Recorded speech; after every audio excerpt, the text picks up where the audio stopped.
Ladies and gentlemen, welcome to Loishoki Online TV.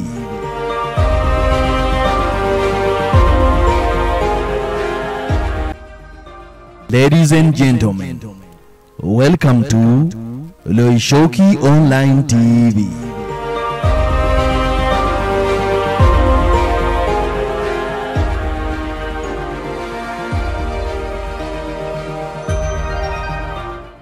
Baba yetu mwema na Mungu wa milele, asante kwa ajili ya nafasi hii tena. Libarikiwe jina lako lililo kuu. Tunakushukuru kwa ajili ya majira haya. Tunakushukuru kwa ajili ya neno lako. Tunakushukuru kwa sababu wewe upo na tunakuona upo. Tunakushukuru kwa sababu utawafungua watu na kwa neno lako wewe upo ndani ya neno lako. Tunakushukuru kwa sababu hauko mbali nasi, uko karibu nasi kuliko pumzi yetu. Tuhudumie jinsi inavyokupendeza. Sema na kila mtu kwa kadri ya kiwango chake cha imani. Katika jina la Yesu, neema yako ifurike ili watu wako wapokee kile ambacho umekusudia kuachilia kwenye semina na mkutano huu mkubwa sana. Katika jina la Yesu Kristo, na watu wote tuseme amen. Naomba ukae kabisa. Bwana Yesu asifiwe. Somo tulilo nalo, tuna masomo mengi kwa wale wanaopita kwenye YouTube wetu.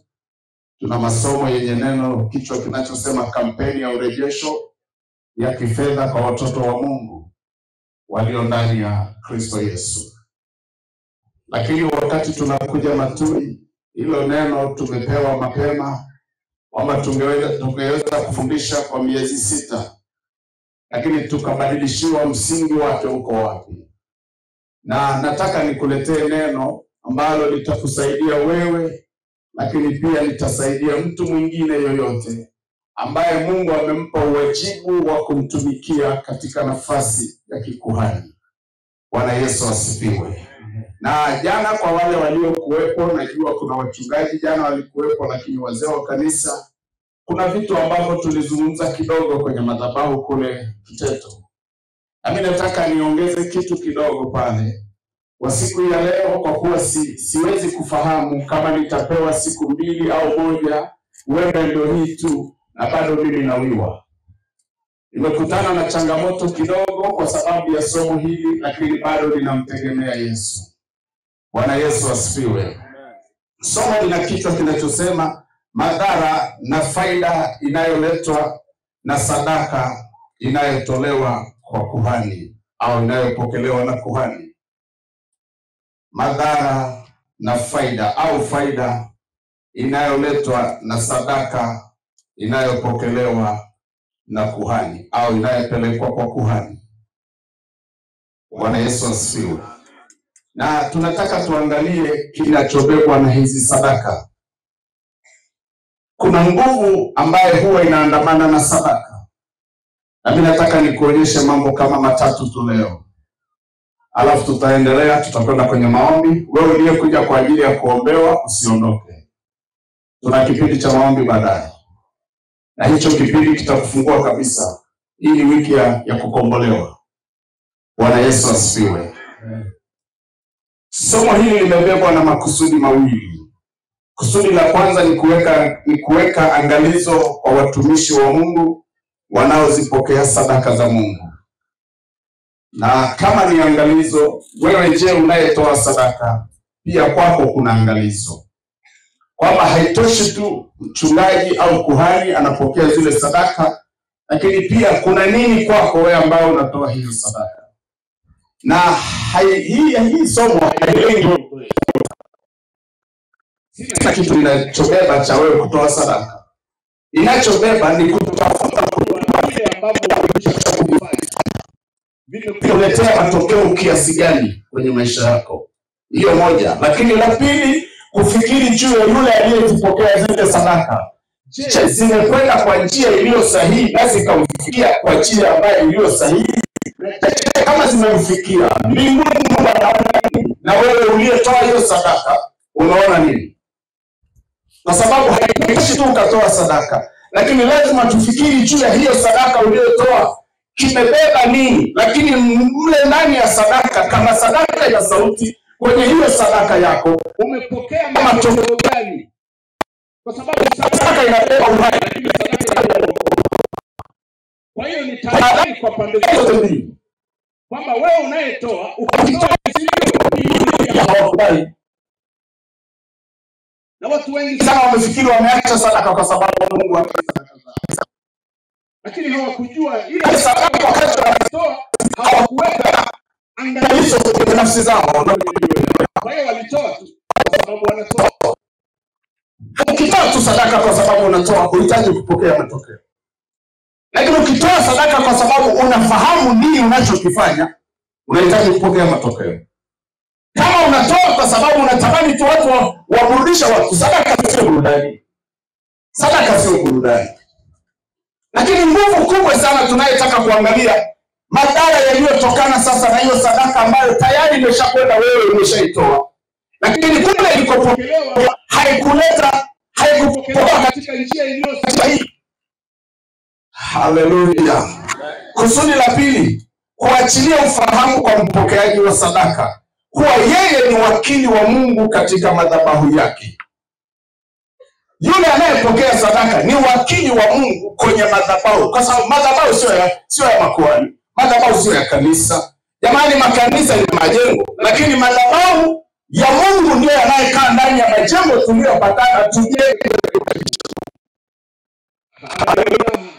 Bwana Yesu asifiwe. Kwa hiyo kama umejenga madhabahu, maana yake umejenga kanisa.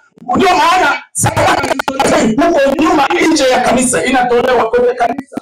Ni eneo ambalo limepatanwa. Unasema kupatanwa. Haleluya. Sasa yale mapatano huwa mbinguni yanaheshimiwa.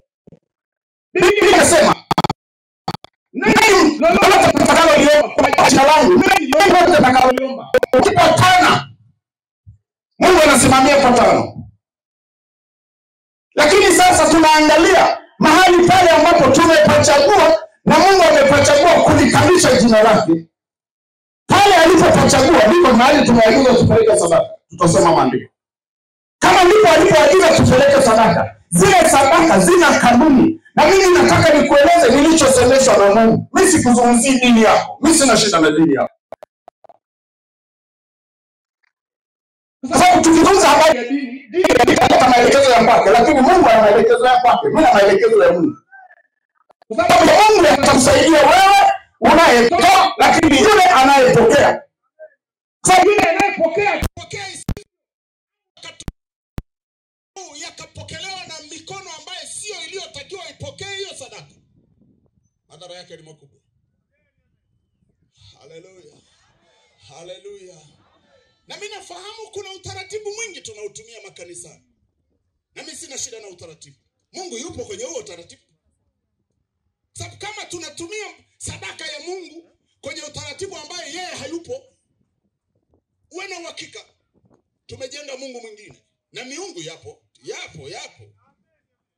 Haleluya. Bwana Yesu asifiwe. Kusudi la pili, kuachilia ufahamu kwa mpokeaji wa sadaka kuwa yeye ni wakili wa Mungu katika madhabahu yake. Sasa jana tulicheki mambo matatu au manne, na mimi nataka tuende kwenye jambo la tano. Siwezi kurudi kule nyuma, lakini nataka tuangalie mambo ya haraka. Jamani, Bwana Yesu asifiwe. Hebu mshike jirani yako mkono. Mwambie Yesu Kristo ni sadaka. Yaani hapo ulipo, Yesu Kristo ambaye saa hii mapepo hawakupigi, wachawi hawakuoni, hulali ukaota vibaya. Yesu Kristo ni sadaka. Na kama ni sadaka, wewe kama wewe pia lazima ujue hicho unachofanya lazima kitumike kama sadaka. Sema amen. Amen. Jambo la tano, maana jana tuliangalia mambo manne, na mimi nataka nikupeleke, kama nikipata nafasi tena ndakuelekeza mambo machache. Tuangalie jambo la nne ama la tano kwa jana. Nalo neno linasema, Musa kama kuhani au mchungaji hapaswi kutoa maagizo ambayo hakuyapokea toka kwa Mungu. Musa kama kuhani au mchungaji hapaswi kutoa maagizo. Na mimi nakupa warning. Hawa watu wanaotoa sadaka na wanaoagiza sadaka. Toa sadaka ndio uombewe. Cha kwao kiko mlangoni. Hatujaruhusiwa kuomba kwa kupitia sadaka. Hajasikia?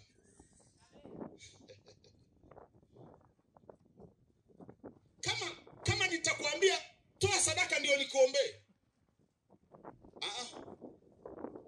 lazima nifikiri tena. Kasoma Injili ya Mathayo. Mmepata bure, toeni bure. Tunaenda sawa? Amen. Lakini saa hii hata kwenye simu, unajua simu nyingi sana zinapigwa, unaambiwa toa hela ndio uombewe. Jamani, moto wao uko mlangoni. Magari yao tayari yamepata pancha. Biblia imetoa tahadhari.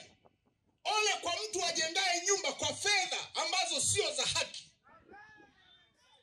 Wewe umetumia hizo hela ambazo sio za haki. Mimi najua wananitazama kwenye mtandao. Wacha wanitazame, waache. Kwa hiyo asiye na hela. Kipofu Batimayo hakuwa na hela, ila alikuwa na macho. Hana macho, lakini anahitaji amuone Yesu mwana wa Daudi. Na anasema, nani anapita? Akaambiwa Yesu wa Nazareti. Akasema, Yesu mwana wa Daudi, unirehemu. Kwa hiyo hakuwa na hela. Kwanza alikuwa kipofu, anakaa omba. Hakutoa kwenye kimfuko wake ili aomba atoe hela ili aombewe apate macho. Akapiga kelele, wanafunzi wakasema, usipige kelele, huyu ni bwana mkubwa. Yesu akasema, no, huyu sio habari ya bwana mkubwa. Mimi sijaja kuwa bwana mkubwa, nimekuja kutoa nilichokibeba. Amen. Haleluya. Amen. Bwana Yesu asifiwe. Amen. Na akamwambia, unataka ufanyiwe nini? Akasema, nataka kuona. Akaambiwa, pokea kuona. Hajaambiwa toa hela shilingi 1,000, 2,000. Wewe na ukome mara moja. Acha hiyo kazi, nenda kalime miogo. Kwa jina la Yesu. Tunapotosha watu sana. Haleluya. Amen. Bwana Yesu asifiwe. Musa kama kuhani au mchungaji hapaswi kutoa maagizo ambayo hakupokea toka kwa Mungu kwa habari ya sadaka. Kitabu cha Samuel wa kwanza. Samuel wa kwanza sura ya 2. Samuel wa kwanza sura ya 2. Tusome maandiko. Jamani, tumeleta maandiko. Sema amen. Sema amen. Wewe kuwa makini. Wewe kuwa makini. Na Wakristo wengi hawana neno. Kwa hiyo wanaambiwa tu toa hela ili uombewe. Hawana neno, hawasomaji hata. Kasome leo. Ni Injili ya Mathayo sura ya 10, mstari wa 7 na wa 8. Huhitaji hata kukopa. Unasoma. Kama hauna Biblia, nenda kwa jirani. Haleluya. Amen. Kitabu cha Samuel wa kwanza sura ya 2 mstari wa 12 mpaka mstari wa 17. Lakini tusome mstari wa 12 alafu tusome na mstari wa 17. Soma. Basi hao wana wa Eli walikuwa watu wasiofaa kitu. Hawakumjali Bwana. Endelea. Wala haki ya makuhani ilivyokuwa kwa watu.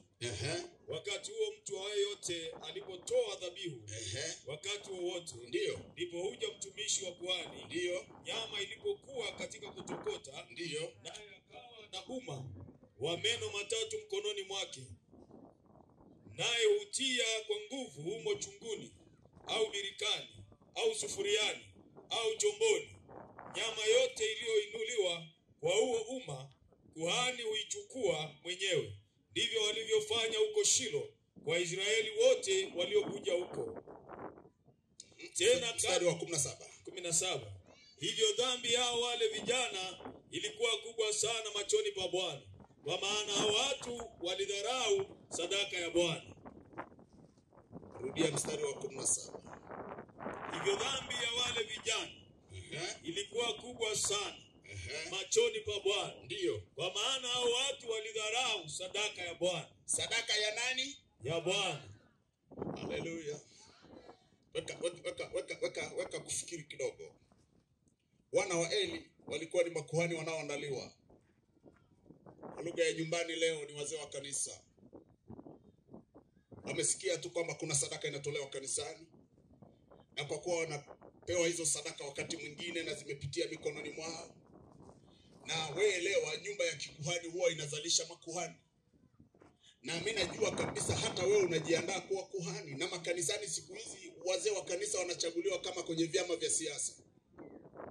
Kwa hiyo hawakupewa makuhani kuwapointi wale wanaowajua wana roho wa Mungu ndio wawe viongozi. Kwa hiyo inakuwa kama siasa fulani kwamba kuna kampeni pia zinaendelea.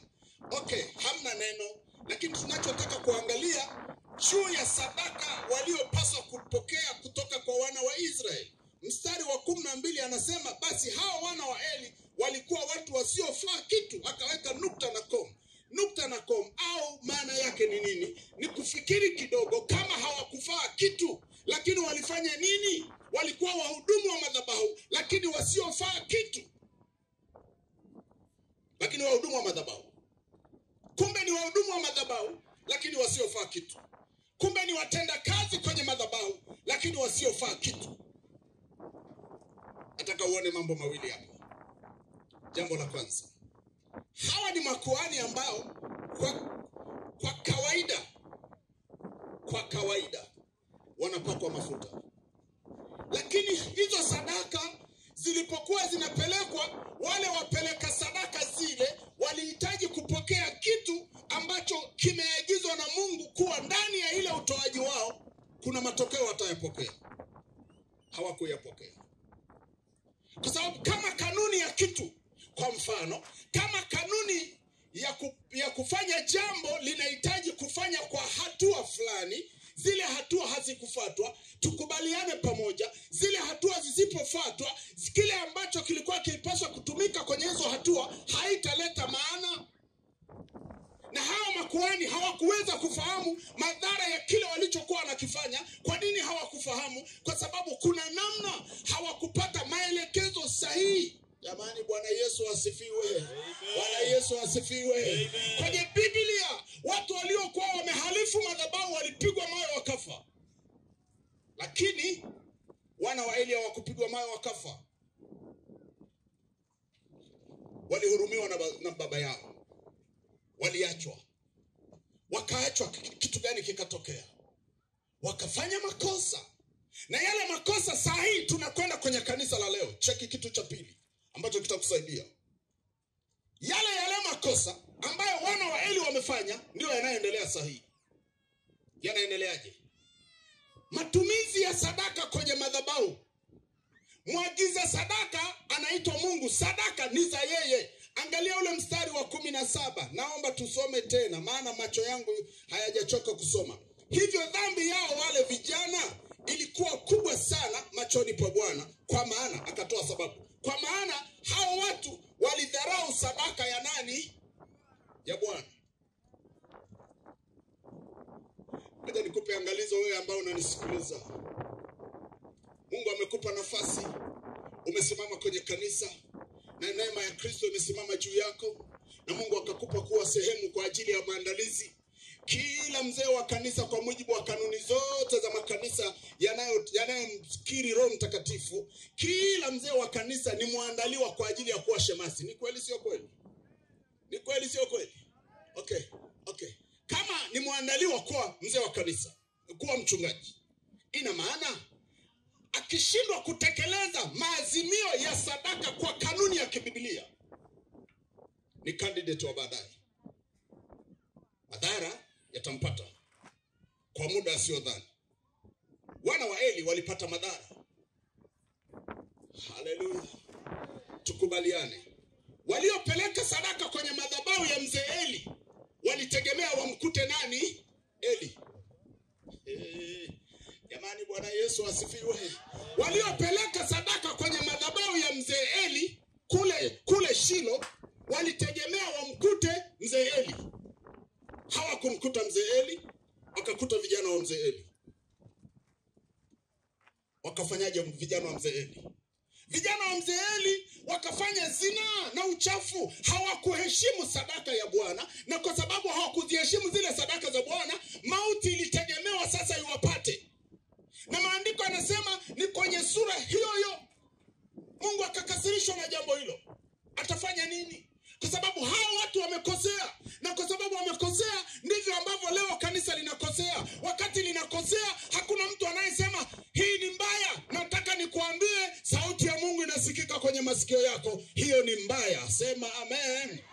Ni mbaya. Na kama ni mbaya, huhitaji kumuuliza mtu, jitafsiri wewe mwenyewe. Upo kwenye kiti kipi? Uko kwenye kiti cha mzee wa kanisa? Nakupa onyo. Lilikuwa pigo. Lile pigo lilisababishwa na wazee wa kanisa kwa lugha ya leo. Tusiseme hata watoto wake. Lakini tunaangalia pia hiyo picha kwa namna ambavyo yule mzee Eli pia hakuwa makini kwenye madhabahu. Nisikilize kwa makini. Hakuwa makini kwenye madhabahu. Sababu kama mpaka Mungu anamleta Samuel, lengo la kuletwa Samuel ni kwa sababu Mungu, wakati Hana anaenda kuomba kwa Mungu, nina haja ya kupata mtoto, nipe wa kiume. Mbinguni wakasema tumeshaona mzee Eli amechoka, ameachia uchafu kwenye madhabahu yangu, na mimi nataka kuhani mwingine mpya atakaye kwenda kulinua jina langu. Nataka niseme kuna kuinuliwa kwa jina la Yesu kwa majira haya. Amen. Haleluya. Bwana Yesu asifiwe. Maana kama sadaka ni za Mungu, jamani, tutamsababisha mzee Eli afe, lakini pia tutamsababisha Samuel kuja. Kwa nini? Hatujamheshimu Mungu. Sema amen. Sema amen. Mshike jirani yako, mwambie tahadhari tunakupa.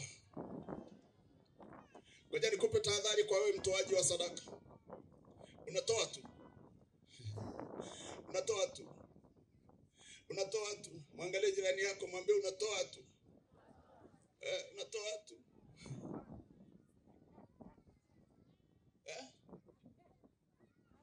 Unajua hawa watu wanaokula kila chakula ni wasio na hela yao.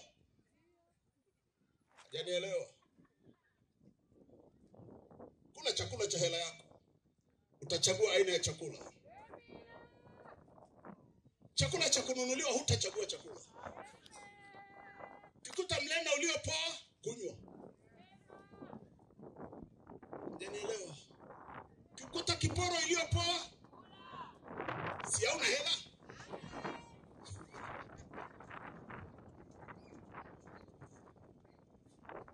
Kumbukumbu la Torati sura ya 12 mstari wa 13. Kwa wewe unayetoa sadaka. 12:13. Tunakupa tahadhari. Jamani, Bwana Yesu asifiwe.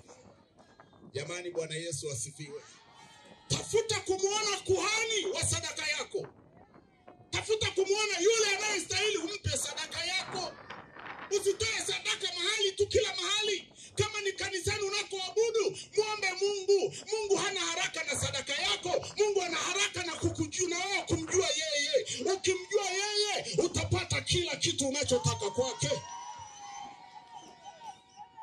Wakristo wengi wanaenda makanisani lakini hawajiombei. Mungu, tumkute yule Eli, tusikute wana wa Eli. Maana wana wa Eli watazini na sisi, wakikosea kwenye sadaka zetu wamefanya zina na sisi. Nisikilize leo, masikio yako yafumbuke.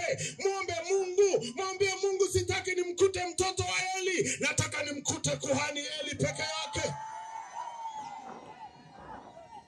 Maana ukimkuta mzee Eli atakuombea, lakini ukimkuta mwana wa Eli atazini na wewe. Hajaelewa? Alopokea ufunuo kwa jina la Yesu. Amen. Na watoaji wengi wa sadaka wamekutana na wana wa Eli. Hajanielewa? Huyo unayemtumia sadaka kwenye simu, umewahi kukutana naye wapi? Anajua nyumbani kwako? Wana wa Eli. Wana wa Eli. Wana wa Eli. Wana wa Eli. Rusha sadaka, tunakuombea kwa jina la Yesu. Kwa nini mtu akisema malapa malapa malapa, si wewe unajua ananena kwa lugha?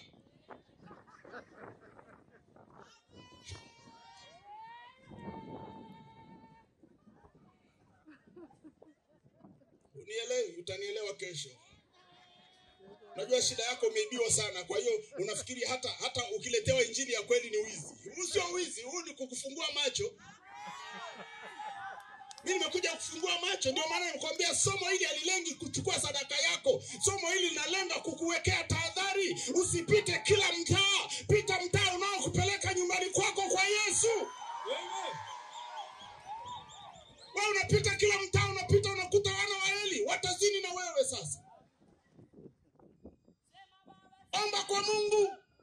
Mwambie Mungu, mimi sipeleki sadaka kwa wana wa Eli, napeleka kwako Yesu. Kama unatembea na sadaka yako naenda kanisani, sauti ikikwambia leo walioko kanisani ni wana wa Eli, kata kona. Kata kona. Tena katia haraka sana. Kata kama boda boda. Toyo unajua apigaje indicator, akipiga nyumbani mpaka kesho. Kata kona. Tafuta mzee Eli wako mahali alipo. Kwa nini umtafute? Yeye ndio anayekunja goti kwa ajili yako. Yeye ndiye anayekuombea. Yeye ndiye anayesema mahitaji yako kwa Mungu wako. Yeye ndiye anayeumia usiku. Akisikia kichwa cha mshirika wangu kinaumwa, atakuja nyumbani kwako. Yule wa kwenye simu hajawahi kuja kwako, wala hajui matui ni wapi, lakini yuko Yesu wa yule mtuani wako. Amen. Amen. Fanya hivi.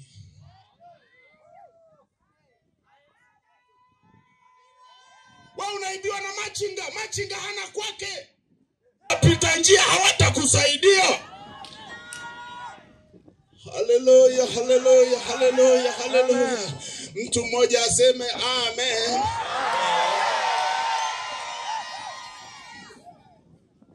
Kila siku kanisa saa hii linasimamiwa na wana wa Eli. Wana wa Eli wamekuwa wasimamizi wa sadaka, wamekuwa TRA. Jamani, TRA waende wakaokote madukani, sio kanisani. Wakafanye kazi zao. Wakafanye kazi zao. Kama hawana mashamba wakakodi. Kama hawana hela ya kukodi wasaidiwe mara ya kwanza, wapewe mtaji. Lakini wasichukue sadaka za Wakristo. Sadaka za Wakristo lazima zimplenge mzee Eli. Mzee Eli sio shida kama yeye sasa. Wakati huo kama hajajielewa, muombe Mungu atamleta Samuel wa nafasi yake. Na Samuel, sifa ya Samuel, atakulia pale madhabahuni. Na atakuwa pale madhabahuni. Na Mungu atamuinua pale madhabahuni. Na atajua sheria za madhabahu ya Bwana. Na ataelewa kwa nini Mungu amemweka kwenye madhabahu. Na ataelewa wajibu wake kukaa kwenye madhabahu. Kuhani Eli ana wajibu ya kuwajibika kwa Mungu juu ya wana wa Israeli. Amen. Mchungaji wa kweli atajua na kondoo mahali walipo. Atajua na njaa ya kondoo wake. Mchungaji mwema ni yule anayetoa uhai wake. Yesu Kristo ametoa uhai wake kwa ajili yangu. Ametoa kwa ajili yako. Huyo ndio tunayemtegemea. Ni dereva mzuri. Lazima tuwapate wakina Eli, madereva wazuri. Hata kama kwa uso hawaeleweki, lakini Mungu yuko ndani yao. Haleluya. Amen. Haleluya. Maana saa hii kanisa limekuwa la kuongozwa na watu wasiofaa. Sio kwamba wakina Eli hawapo, wapo. Wameambiwa mzee kaa pembeni, wewe umezeeka. Amezeeka lakini ndio aliyewekwa na Mungu. Nimesema amezeeka lakini amewekwa sasa. Analo neno la Bwana kwa ajili yako wewe. Analo neno la Bwana kwa ajili ya kesho yako. Analo neno la Bwana kwa ajili ya hatima ya maisha yako. Analo neno la Bwana kwa ajili ya tatizo ulilonalo. Haleluya. Kumbukumbu la Torati 12:13 soma. Jihadhari usitoe sadaka zako za kuteketezwa. Katika kila mahali upaonapo. Kwa machinga. Angalia jirani yako. Mwambie jihadhari usitoe sadaka kwa machinga. Si usome Biblia unafikiri ya kwangu tu au na kwako. Ukiona haijaandikwa nyanyua kidole. Hii ni seminar. Hii sio kanisani kwako. Kanisani kwako atakuweka kiti cha nyuma. Hapa hatukuweki kiti cha nyuma. Kiti cha nyuma yenyewe ina watu.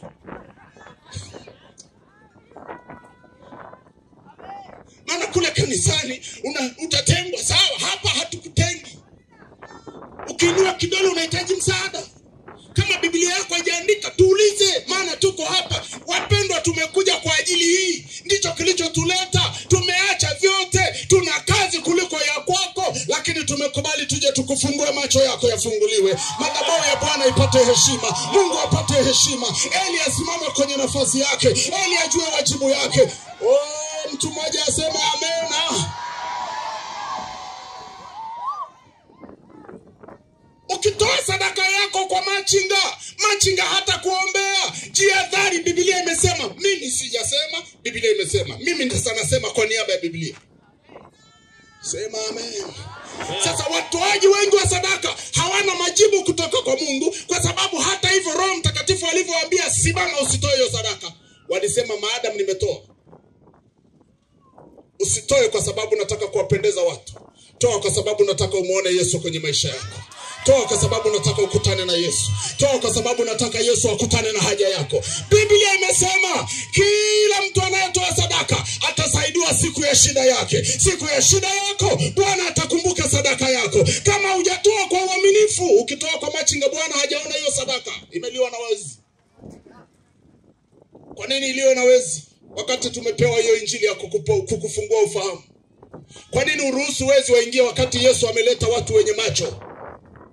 Semina hii wiki nzima hii kwa siku 5, Bwana ameleta mkate ambao utakuvusha ngambo ya pili ya Jordan. Hautabaki hapo ulipo. Umechelewa muda mrefu, umezunguka Kadeshi, yatosha. Geuka upande wa kulia. Wamekuibia muda mrefu, yatosha. Geuka upande wa kulia. Mtafute Eli wako, Eli wako, Eli wako, Eli wako. Sema amen. Mstari wa 14. Malizia mstari wa 14. Bali katika mahali atakapopachagua, ndio Bwana katika kabila zako, ndio mojawapo, ndio ndipo utakapotoa sadaka zako, ndio za kuteketezwa. Ndipo utakapotenda yote ni kuamuruyo. Utakapotenda. Sadaka ni kitendo. Mahali atakapochagua. Kumbe mchaguzi ni mwenye sadaka. Sema amen. Kumbe mchaguzi ni mwenye sadaka. Wakristo tunaenda wapi? Jamani, Yesu bado yuko hai. Kwa nini tunakwenda kama watu waliochanganyikiwa? Kwa nini tunafanya vitu mpaka saa hii? Yuko mtu ni Mkristo ananisikia hapa, lakini ameacha kwenda kanisani kwa sababu kanisani kwake kila siku akiambiwa sadaka hajui matokeo ya sadaka. Jamani, nasema saa ya Bwana imewadia ya kuamka kwenye usingizi.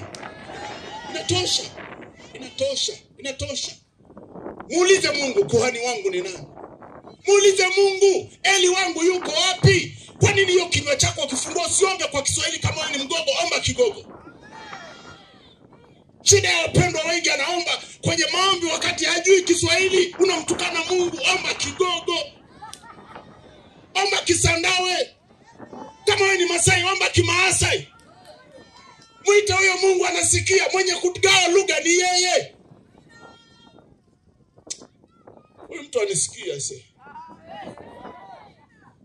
Mara umwambie Mungu, wewe unajua, wewe sio kwamba hutaki kusema kitu, hujui kusema. Wewe unajua. Sio wewe unajua. Huna neno la kusema. Ungeomba Kimasai, ungeomba Kigogo, Kinyisansu, ungesema kile ambacho unasikia ndani yako, sema. Muulize Mungu. Nimetoa mwaka jana, sijaona matokeo. Nimetoa miaka iliyopita, sijaona matokeo. Je, Mungu, nini shida? Shida ni mimi au shida sijamuona mzee Eli? Fungua macho leo kamuone mzee Eli wako. Yuko mzee Eli wako. Yuko mzee Eli wako. Huyo mzee Eli wako ana hatima ya maisha yako. Ana hatima ya maisha yako. Oh, mtu mmoja aseme haleluya. Na tukifanya hivyo sasa, utukufu wa Mungu utarudi madhabahu. Kilichoondoa utukufu wa Mungu kwenye madhabahu ni watu kutoa kienyeji na kutoa kwa masimango. Na sadaka hairuhusiwi utoe kwa masimango. Kama umemjua Eli wako, hata kama siku ukimkuta haelewi, mwambie Mungu, ndio uliyenipa. Hajanielewa. Haelewi. Unamwambia naumwa kiuno, anakuambia hii kiuno yako ina kazi gani?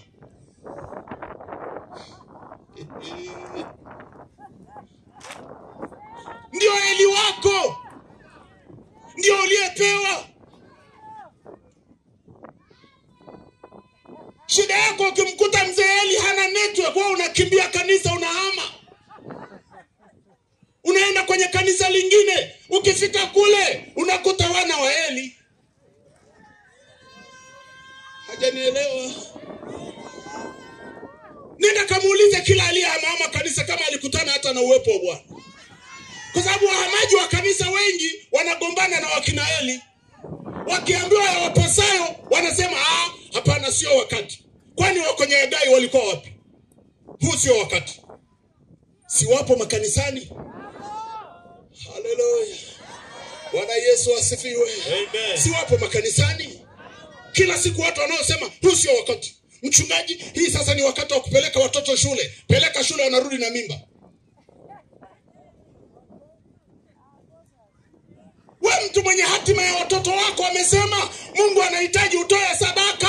Wewe msikilize Mungu. Kama ndio mzee Eli, mwambie Yesu, hapa inalipa, na achilia sadaka yangu. Maana Yesu wa Eli yupo hai, ila wa watoto wake hayupo. Haleluya. Naomba usimame. Dakika zangu zimenipa mkono. Simama tu. Shika ile sadaka yako, tutoe, alafu tunakwenda kumuomba Mungu. Shika ile sadaka yako, alafu ushike, tunakwenda kumuomba Mungu. Wale wanaohitaji kuombewa msiondoke. Iko neema ya Kristo hapa ya kukufungua leo, saa hii. Sio kesho, saa hii. Sio kesho, saa hii. Upako tulioubeba, tumebeba madaramu. Uondoke na hilo tatizo. Hiyo kensa iliyokusumbua miaka yote, mwisho mara hii. Mwisho mara hii. Mwisho mara hii. Shika sadaka yako, nilishakwambia uombe. Kwa hiyo mimi nasema maneno machache tu. Mungu, asante kwa ajili ya sadaka ya mtoto wako. Libarikiwe jina lako lililokuu sana. Hatutoi sadaka kimakosa, tunatoa kwenye madhabahu yako. Kuhani mkuu, Roho Mtakatifu upo mahali hapa. Naomba uchukue sadaka hii. Naomba upokee sadaka hii.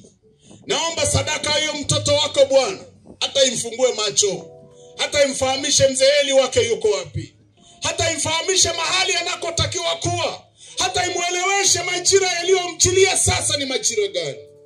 Kwa jina la Yesu, damu ya Yesu tunaachilia kwenye hizo sadaka, zipate kugusa moyo wako Mungu, ili siku unapopita kwenye nyumba yake uone na mahitaji yalionayo. Najua sadaka inabeba mahitaji. Yesu, muangalie huyo mgonjwa, asiondoke na hilo tatizo leo. Hanunui kitu kwako. Sadaka ni shukrani. Sadaka ni moyo wa shukrani. Kwa kuwa ni moyo wa shukrani, Mungu anapokutolea, ona shukrani ya huyo mwenye tatizo, ukamjibu leo, kwa sababu wewe ni Mungu moto ulao. Kwa jina la Yesu, kipindi cha kule mlima ule, Mungu ambayo mtumishi wako aliwaangamiza wale manabii wa Baali, Mungu ulionekana kwenye sadaka. Ilikuwa ni jioni ya namna hii. Onekana na jioni ya leo. Onekana mwaminifu. Wacha Mungu kajijulishe kwamba wewe Mungu upo. Yule wa Elia ndiye Mungu tunayekuabudu katika roho na kweli. Jidhihirishe kwa sababu wewe ni mwaminifu. Katika jina la Yesu Kristo, na kila mwenye pumzi aseme amen. Wakati wenzetu wanatuimbia hapa wimbo ambao Mungu atawapa, toa sadaka yako kwa dakika chache, alafu tunakwenda kuomba. Nimekuambia usiondoke, tunakwenda kuomba. Tunakwenda kuomba.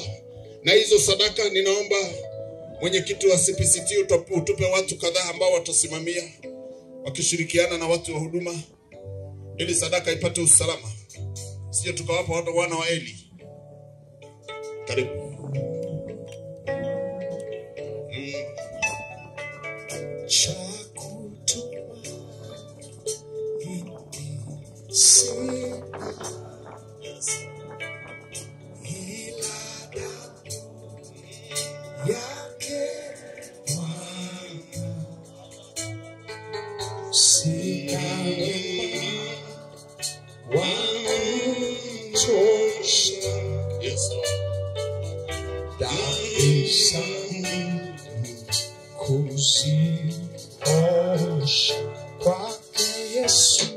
Kwake Yesu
Inamisha kichwa chako. Nguvu za Mungu zimetufunika. Inamisha kichwa chako. Inamisha kichwa chako. Najua unateseka muda mrefu sana. Iko neema ya Yesu hapa. Iko neema ya Yesu hapa. Uwepo wa Bwana umetufunika hapa. Lakini nataka nitoe nafasi moja ambayo ni ya muhimu sana kuliko nafasi zingine zote.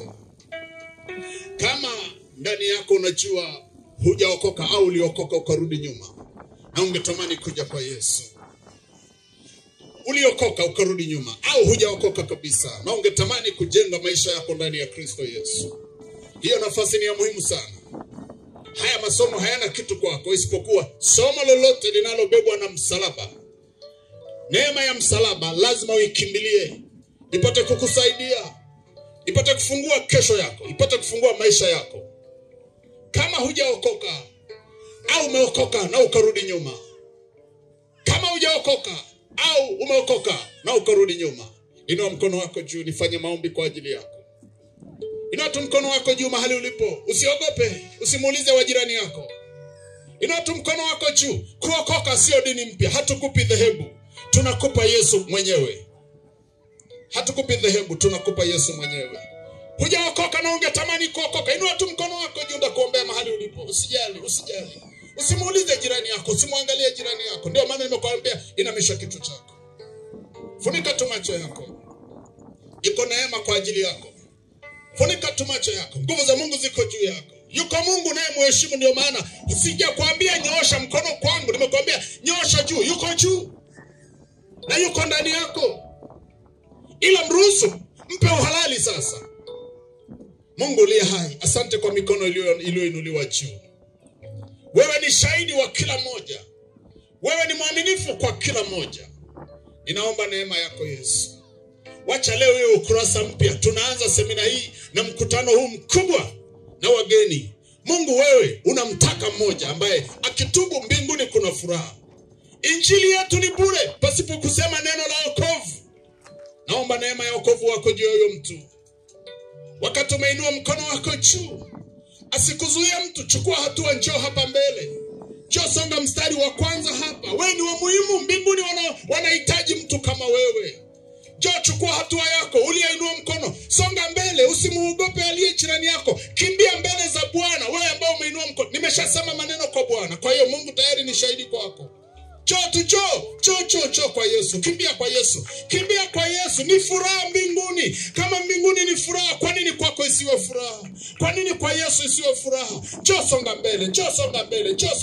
Songa mbele. Weka mstari wa mbele kabisa hapa. Iko furaha mbinguni. Njoo mpaka kule nyuma ninakuona bado kuna mwingine hajatoka. Njoo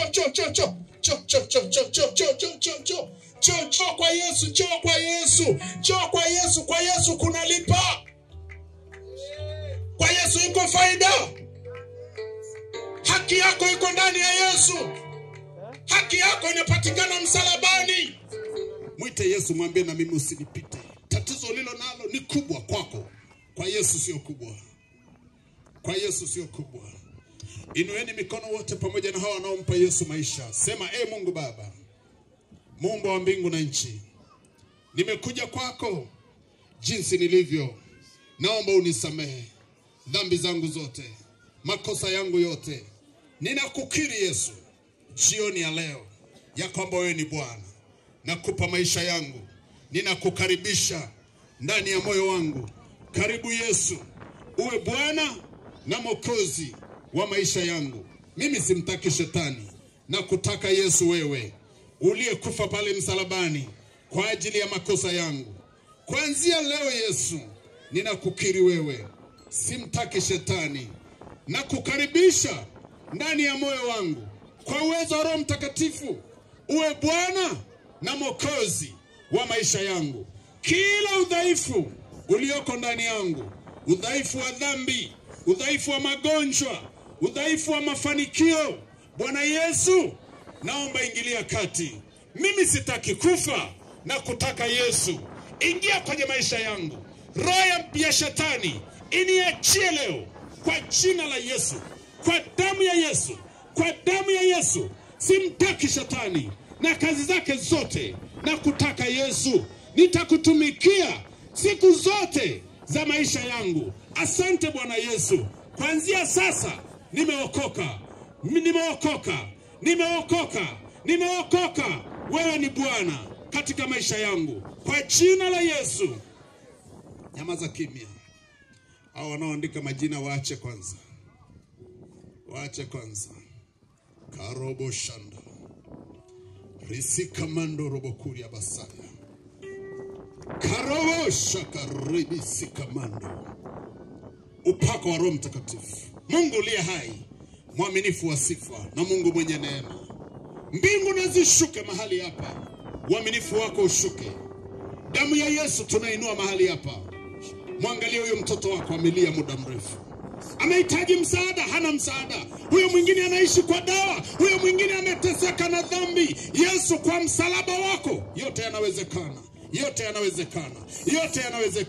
Yote yanawezekana Yesu. Pita kama moto ndani yao. Yaliyoshindikana kwa matabibu, Yesu, kwako yanawezekana. Mapepo, majini, wachawi, washirikina, nguvu za giza, madawa ya kulevya, maagano mbalimbali, maagano ya kipepo, maagano ya kimizimu, maagano ya mauti yaliyotumwa ndani yao. Kwa damu ya Yesu Kristo, maagano ya kipepo, maagano ya kimiungu, maagano ya kimizimu, kwa damu ya Yesu Kristo. Nguvu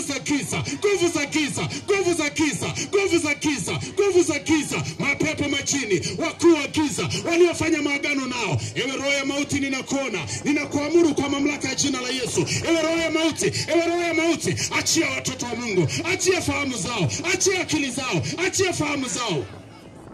Pepo roho ya kuvisha, roho ya kumnyosha sumu, ewe pepo mauti, ewe jini mahaba, jini makata, jini subiani, adui wa msalaba, ewe pepo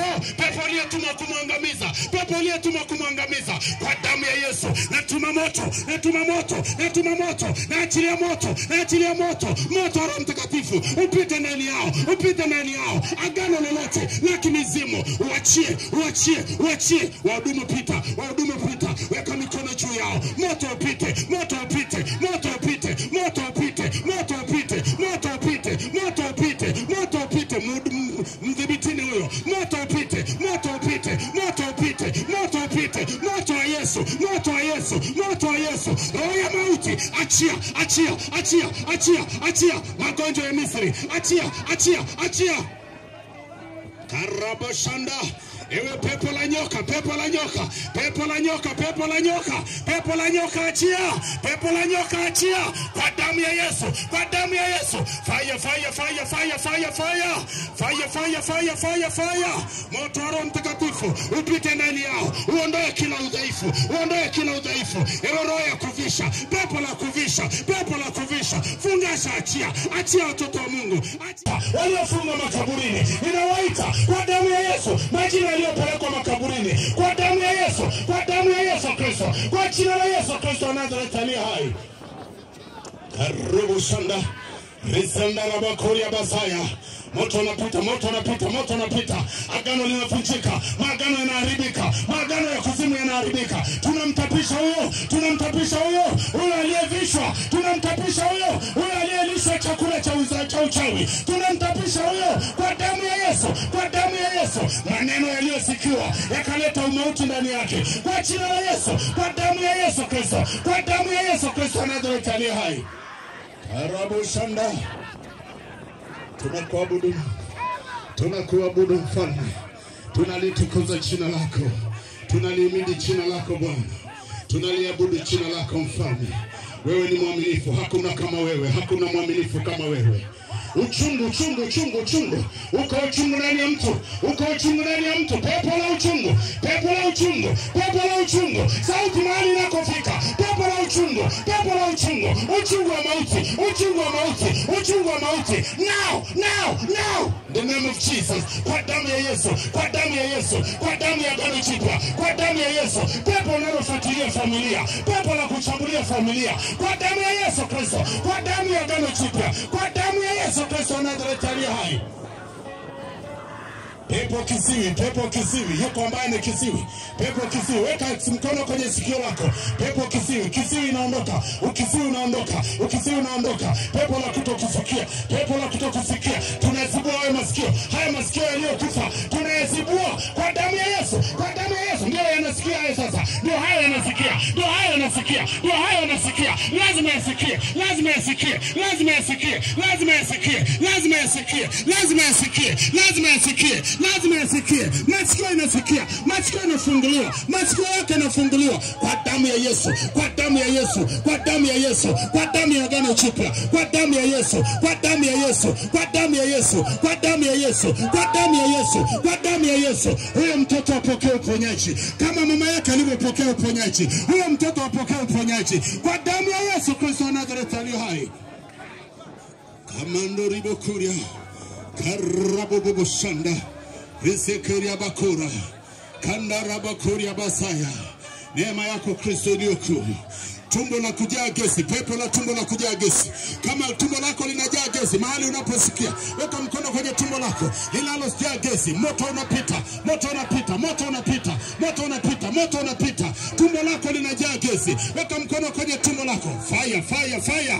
Natuma moto kwenye ile tumbo, natuma moto kwenye ile tumbo. Pepo access, pepo la vidonda vya tumbo. Ninakuamuru sasa, toka. Achia, achia, achia, achia, achia kwa damu ya Yesu Kristo. Yes. Inua mikono yako juu mpaka kule nyuma. Yes. Glorify to Jesus. Tunakuabudu. Inua tu mikono yako juu mpaka kule nyuma. Yes. Inua tu mikono yako juu. Inua tu mikono yako juu. Inua mikono yako juu. Yes. Inua tu mikono yako juu.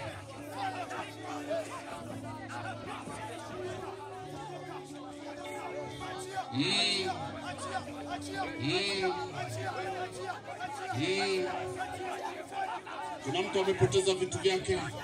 Mara ya mwisho malapa yako imepotea. Moto wa Roho Mtakatifu unakwenda kuharibu huo mkataba. Mara ya mwisho malapa yako imepotea. Mara ya mwisho malapa yako imepotea. Malapa ya blue. Malapa ya blue.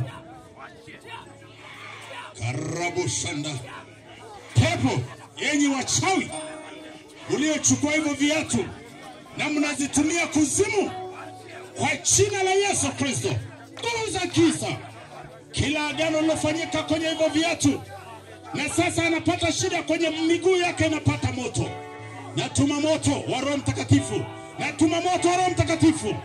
Afunguliwe sasa, sasa, sasa, sasa, kwa damu ya Yesu, kwa damu ya Yesu, kwa damu ya Yesu, kwa damu ya Yesu, kwa damu ya Yesu. Tunafungua hiyo miguu kwa jina la Yesu Kristo. Huo ugonjwa tunaurudisha ilikotoka. Tuna back center kwa damu ya Yesu Kristo wa Nazareti. Nyoka alikuwa kiunoni na sasa anasema hata tumboni na ingiaga. Pepo, roho ya nyoka, roho ya nyoka, roho ya nyoka, roho ya nyoka mahali ulipo. Now tunakupiga kichwa. Tunakupiga kichwa. Achia tumbo lake. Achia kitovu chake. Achia kitovu chake. Kwa damu ya Yesu Kristo. Kwa damu ya agano jipya. Tunafuta hizo sadaka za wachawi. Hizo sadaka za mizimu. Tunafuta ndani yake. Kwa jina la Yesu Kristo wa Nazareti aliye hai. Tunatangaza uzima ndani yao. Walioko chini na waliosimama. Tunaachilia uzima ndani yao. Kwa jina la Yesu Kristo wa Nazareti aliye hai. Yes. Pigia Yesu makofi. Pigia Yesu makofi. Ongeza makofi na vigelegele. Ongeza makofi na vigelegele. Mpaka kule nyuma. Ongeza makofi na vigelegele. Ongeza makofi na vigelegele. Ladies and gentlemen, welcome to Loishoki Online TV.